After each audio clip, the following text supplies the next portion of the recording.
Part 5, Chapter 14, The Trekkers Summit. The team left Lobuche early, taking only a couple of hours to reach Gorg Shep, the last village before Everest Base Camp. The trekkers were really excited today. They would finally get their summit. For many trekkers to Everest Base Camp, Kalapatar is their summit. It's almost an inconsequential hill in the context of the greater Himalaya, but it offers a fantastic view of Everest, especially at dawn or at sunset. It is 18,209 feet and provides an unobstructed view of Everest. Perhaps it's the best from Nepal side. How hard will it be? Trekker asked Dawa. Well, we'll go slowly, Bastari, he replied, lowering his hands palms down. One of the trekkers smiled at his fellow teammates as they left the lodge at Gorg Shep. They could see a big hill, but not any sign of an actual summit. They would need to gain 1,267 feet from the lodge to the summit. The climbers, trekkers, John Paul, and Dawa crossed a frozen lake and began the gradual hike up a barren hillside. They passed by a young man holding the reins of a horse. He was ready to sell rice to the top for a reasonable 350 rupees. They were expecting about a 4-hour round trip. Half an hour into the hike, Jim spoke up, out of breath. Must be the altitude. Look, Dutch said, pointing to his right, Everest. They could just see the top of their ultimate objective peeking over the west shoulder. Even though they saw Everest from Namche Hill, the Everest View Hotel, and on the trek leaving Namche, knowing that base camp was just 2 miles away and that they would be soon in the icefall, made everything different now. Suddenly, the calm day turned windy. It was cold. Glad we packed extra jackets, Harper said. Well, it is the mountains after all, Michael chided her in his Australian accent, making the comment feel rougher than he probably intended. The trail was hard-packed, dense with peat, void of grass. Rock and boulders decorated landscape requiring a random boulder scramble that it kept things interesting. It wound back and forth in a lazy switchback. After a couple of hours, they topped out on a false summit. The trekkers were energetic. They led the hike. Without fanfare, a string of prayer flags appeared, always in the same order from left to right. Blue, white, red, green, yellow. Blue represented the sky. White represented the air. Red symbolized fire. Green for water. And finally, yellow symbolized the earth. All 5 colors together signified balance. As they crested another rocky outcropping, the summit appeared. It was covered with prayer flags, spreading goodwill and positive energy on the winds. More than 50 people stood on the broad summit, all with huge smiles, cameras clicking, and sharing generous hugs. It was a clear day, so the view of Everest was stunning. Me and Everest, Paul, one of the trekkers, declared. Tony took his picture, stepping back to capture the view and his huge smile. Harper scrambled over to give him a huge hug. Congratulations, she said as he began to tear up. As they stood on the summit, the prayer flags fluttered so hard in the wind that they looked as though they might fly away. Harper moved to lean against the rock to steady herself against the winds. She wanted a good look to take it all in, though. Her survey revealed Everest. She could clearly see the south summit, Nuptse, a bit of Lhotse, and the Khumbu Icefall was in direct view, as was Everest Base Camp.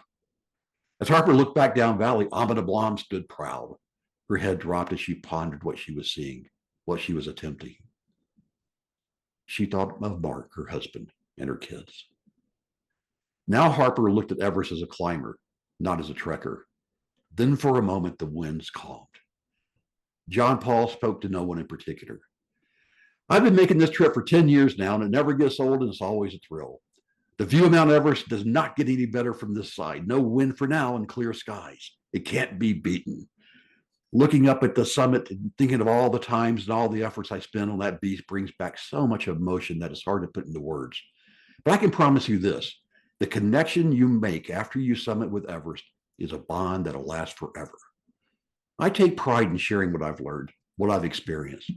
Mountains are harsh, unforgiving of mistakes, but also rewarding. Every trip I return home, a better version of myself.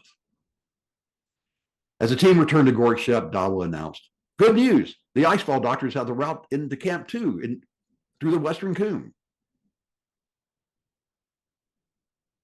Chapter 15, April 18th, honoring the fallen. The 2,000-foot Khumbu Icefall is known as a dangerous place. Giant ice blocks can move up to 3 feet a day. massive seracs hanging off the walls of Everest West Shoulder and nukes he could release at any time, falling onto the icefall. If there are people there, there's little chance of surviving. On April 19th, 2014, this exact scenario occurred, taking the life of 16 Sherpas. For some guides, they choose not to guide on the Nepal side and only on the Tibetan side because of this danger. Dawa and John Paul walked into the dining room at Everest Base Camp. The entire team plus the trekkers were there. On Friday, April 18th, 2014, 6 years ago at 6:30 a.m., part of the ice serac that's on the west shoulder of Everest released.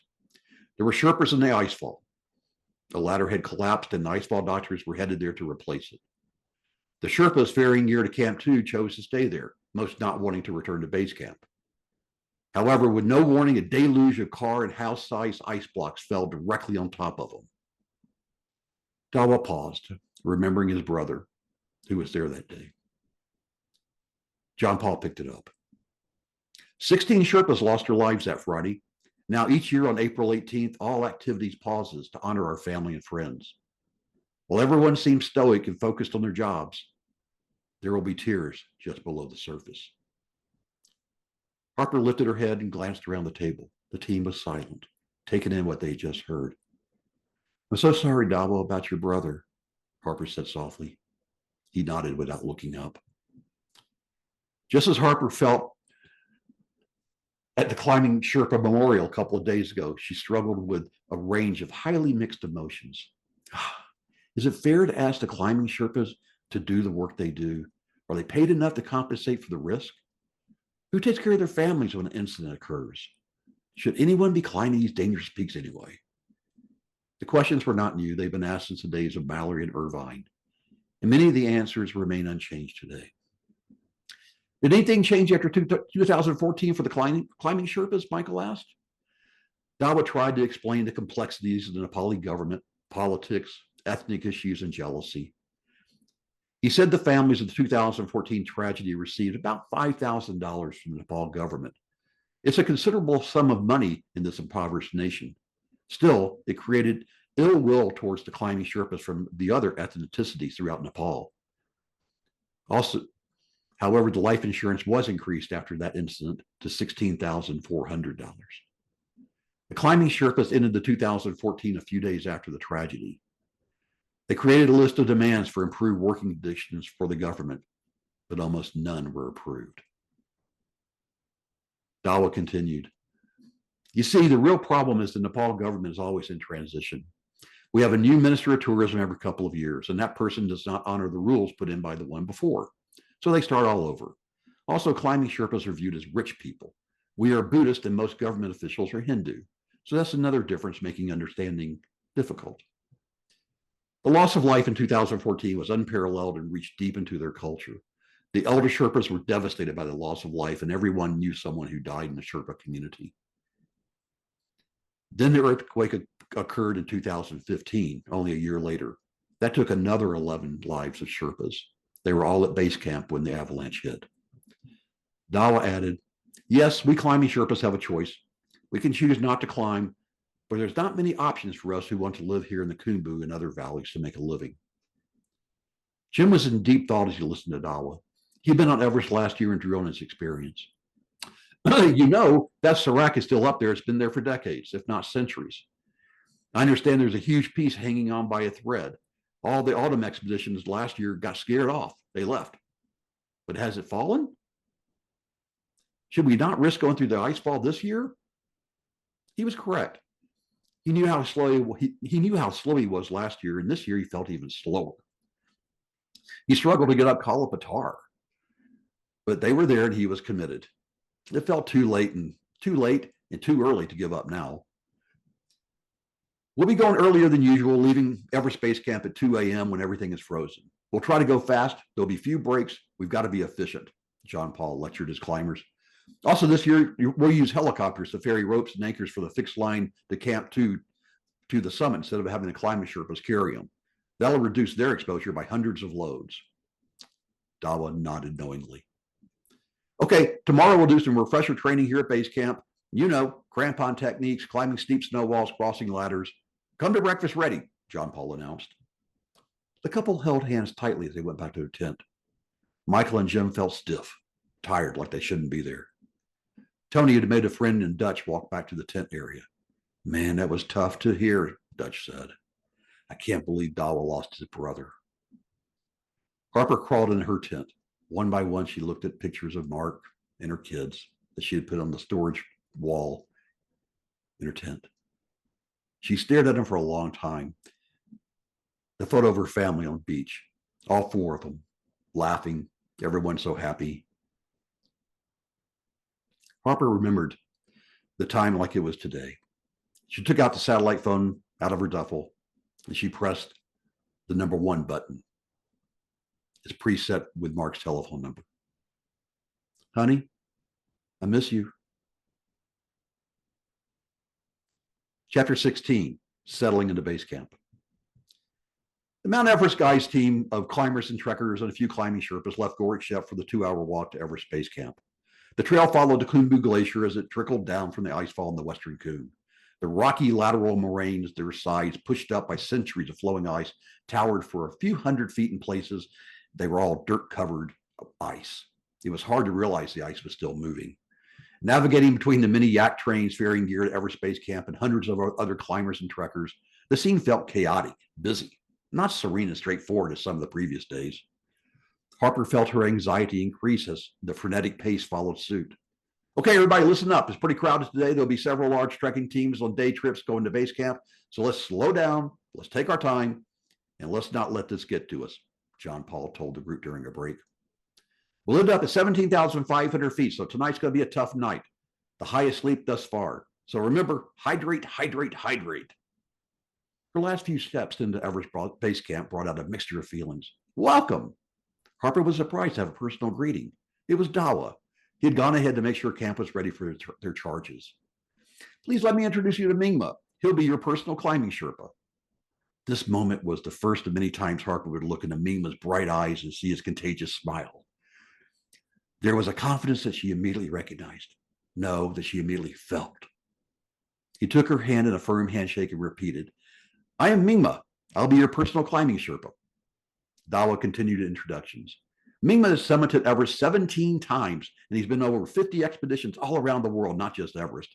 He was on K2 in 2014. He's one of the most experienced climbing Sherpas on Everest. Mingma just stood there tall and smiled. He asked if this is the first time to Everest. Yes, I hope I'll do well. I've trained hard. I've been on many other climbs, Harper offered and quickly offered her resume to Mingma. Mingma continued to smile and nodded. You'll do fine. We go Bastari, slowly, slowly. Harper asked about his family. He lived in Pangboche with his wife. He had 2 children, both girls in boarding school in Kathmandu. Maybe I'll have a son one day, but I don't want him to be a guide. Maybe move to America or Australia and go to college. In one sentence, Harper felt a connection, a bond. I have 2 girls, also both in school. Mingma smiled broadly. Everest Base Camp was huge, and Harper saw just a small part. It had snowed last night, so a dense fog and a white blanket covered most of the camp. As she looked around, 9 more climbing Sherpas stood almost in a line, similar to a military review. Each offered their hand and said their name. Welcome to base camp. I'm Nima. I'm Dawa. I'm Pasang. I am. One by one, everybody introduced themselves, each with a warm smile. Harper passed one tent filled with more of these unsung heroes of Everest, the cook staff. They crowded around the door, curious to get a look at their first impressions of their members. She took their picture, much to their delight. Namaste, she offered with respect. Harper found herself standing in front of a large yellow tent where they would eat their meals. Breakfast at 8, lunch at noon, dinner at 6. It was also the town hall, the meeting place, the general hangout. Mingma showed her to her tent, a 3-person yellow tent only for her. Each person had their own personal tent at base camp. They would share tents higher up on the mountain. Her tent was number 3 in a row of 10. Harper memorized the location, knowing that she would make quick midnight runs to the toilet. Both of her duffels already sat by her tent. How did they know? As Mingma left her to get settled in her tent, her mind raced. Her emotions ran the gamut. Her heart raced and her breathing picked up. Was it the altitude? Or maybe she was just realizing where she was. She crawled into the yellow tent. There was a small mattress already there, but she pressed on with her decision that to bring her thick Exped air mattress. Yeah, that was wise. Her mattress was much thicker than the one provided. Harper sat cross-legged, her head slightly brushing the roof of the tent, her boots neatly placed outside. A light breeze caused the tent door to gently wave as a bright sun warmed the tent. She took off her down jacket. A cacophony of sounds took her attention. Conversations in Nepali, German, Italian, English, and Sherpani. The energy level was high. The excitement, determination, the purpose came through in their tone. Harper heard the hissing sounds of stoves working hard to boil the water. The camp was alive. Harper returned to her task. Slowly, she undipped her base cap and duffel bag and began to pull out each critical item one by one. She had taken hours to pack and knew where each item was, which stuff sack, the color of each. First was her sleeping bag, then the -20 sleeping bag, her camp booties, toothbrush, and other essential items that she would use each day, each night, and grab quickly, including her headlamp, a dedicated one just for her tent. Harper took out her small, fluffy pillow. It was one of the non-negotiable pieces of, quote, gear Harper always brought on long expeditions. She had learned over the years that success on the mountain begins with a good night's sleep, and a pillow is a must for her. A simple pillow was unabashed luxury at base camp compared to the high camps where a down jacket stuffed in a soft cotton pillowcase would suffice. As Harper pulled her pillow out of her duffel, the scent of laundry detergent filled the tent confines. Harper pulled it close, pushing against her face deeply with intention. She drew a deep breath of the smell now rubbed off. Now she smelled like home. For a moment, she was transported a world, half a world away, and she saw the most important faces to her in her life. She saw their faces, heard their laughter, felt their love. Harper smiled. She took out her small picture album, preferring to have printed pictures so she could hold them rather than electronic ones on her phone. With a jolt, Harper was brought back to present, her attention shifting to the sound of footsteps, big footsteps, and a bell. She leaned forward for a look-see. She made eye contact with her visitor. He was 600 pounds covered in fur, but he had gentle eyes. He could have been a she. It was hard to tell. The bell, a yak bell around her neck, clanged with the resonance of a well-designed church bell. His job completed, his load delivered to base camp, he was just meandering around camp, loose from his tether, searching for a bit of lunch. He moved on. Harper did a controlled fall backwards into her tent, reestablishing her sitting position. She took a deep breath. That surprised her. She felt winded even from a simple move in tent. Life at 17,500 feet was revealing itself in small ways.